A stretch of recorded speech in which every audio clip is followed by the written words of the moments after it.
ഹെൽമെറ്റിന്റെ മറപിടിച്ച് മറഞ്ഞ മുഖമാണ് ഇപ്പോൾ വെളിവായത്. കണ്ണൂരിലേക്കാണ്. കണ്ണൂർ വൻ കവർച്ച ഇന്ന് നടന്നിട്ടുണ്ട്. കണ്ണൂർ വളപട്ടണത്തെ പൂട്ടിയിട്ട വീട് കുത്തി തുറന്ന വൻ കവർച്ച.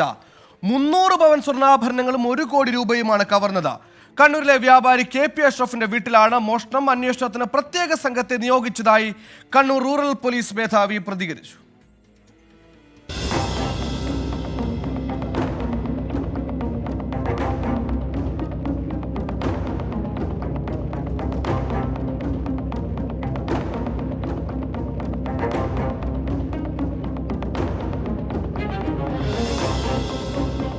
കഴിഞ്ഞ ചൊവ്വാഴ്ച വീട് പൂട്ടി മധുരയിലെ സുഹൃത്തിന്റെ വിവാഹത്തിൽ പങ്കെടുക്കാൻ പോയതായിരുന്നു അഷ്റഫും കുടുംബവും. ഇന്നലെ രാത്രി മടങ്ങിയെത്തിയപ്പോഴാണ് മോഷണം ശ്രദ്ധയിൽപ്പെട്ടത്. അവർ ഇന്നലെയാണ് മധുരയിൽ നിന്ന് വന്നത്. രാത്രി 9:15 മണിക്ക്. അപ്പോൾ ഇത് വീട് തുറന്ന് നോക്കുമ്പോൾ ഇതിൽ സ്വർണ്ണവും പൈസ എല്ലാം പോയിട്ട് വാങ്ങുന്നു. ഏകദേശം 1 കോടിക്ക് അടുപ്പിച്ചിട്ടുണ്ടാവും. പറയാൻ പറ്റില്ല. ഇതിന് അക്കൗണ്ട് നോക്കിയാലേ മനസ്സിലാവും. സ്വർണ്ണം ഏതല്ല അവരെ മകളതും പിന്നെ മകൻ്റെ ഭാര്യൻ്റെത് അതല്ല. കാരണം ഇവിടെ ലോക്കറിലുണ്ട്, ഇവിടെ വെക്കില്ല. പിന്നെ പെങ്ങളത് അവർ ഒരു CCTV 2 ആളുണ്ട് അങ്ങനെ പറയുന്നുണ്ട്. വീടിന്റെ മതിൽ ചാടിക്കടന്ന് മോഷ്ടാക്കൾ അകത്തു കിടക്കുന്ന CCTV ദൃശ്യങ്ങൾ പോലീസ് ശേഖരിച്ചു. CCTV ദൃശ്യങ്ങൾ പ്രകാരം കഴിഞ്ഞ ബുധനാഴ്ച രാത്രിയാണ് മോഷണം നടന്നത്. അടുക്കള ഭാഗത്തെ ഗ്രിൽ തകർത്ത മോഷണ സംഘം ജനൽ അഴിച്ചുമാറ്റി ബെഡ്റൂമിനുള്ളിൽ കടന്നു.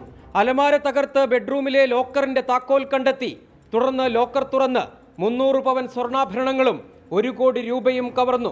വീടിന്റെ മുകൾ നിലയിലെ മുറിയിലും മോഷണ ശ്രമം. അന്വേഷണത്തിന് പ്രത്യേക സംഘത്തെ നിയോഗിച്ചതായി റൂറൽ പോലീസ് മേധാവി അനൂജ് പലിവാൾ. ടീം നോക്കുന്നുണ്ട്. എന്തെങ്കിലും കിട്ടുമെങ്കിൽ അത് അനുസരിച്ച് ബാക്കി നടപടി എടുക്കും. ഇതുവരെ പരിശോധന നടക്കുന്നുണ്ട്.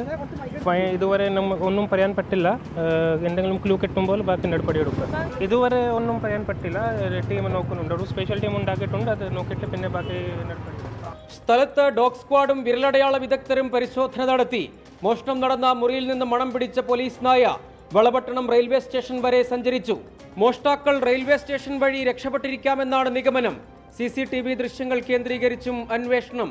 മോഷണം നടന്ന വീടുമായി അടുത്ത ബന്ധമുള്ളവരിൽ നിന്നും അന്വേഷണ സംഘം മൊഴിയെടുക്കുന്നുണ്ട്. 24 കണ്ണൂർ.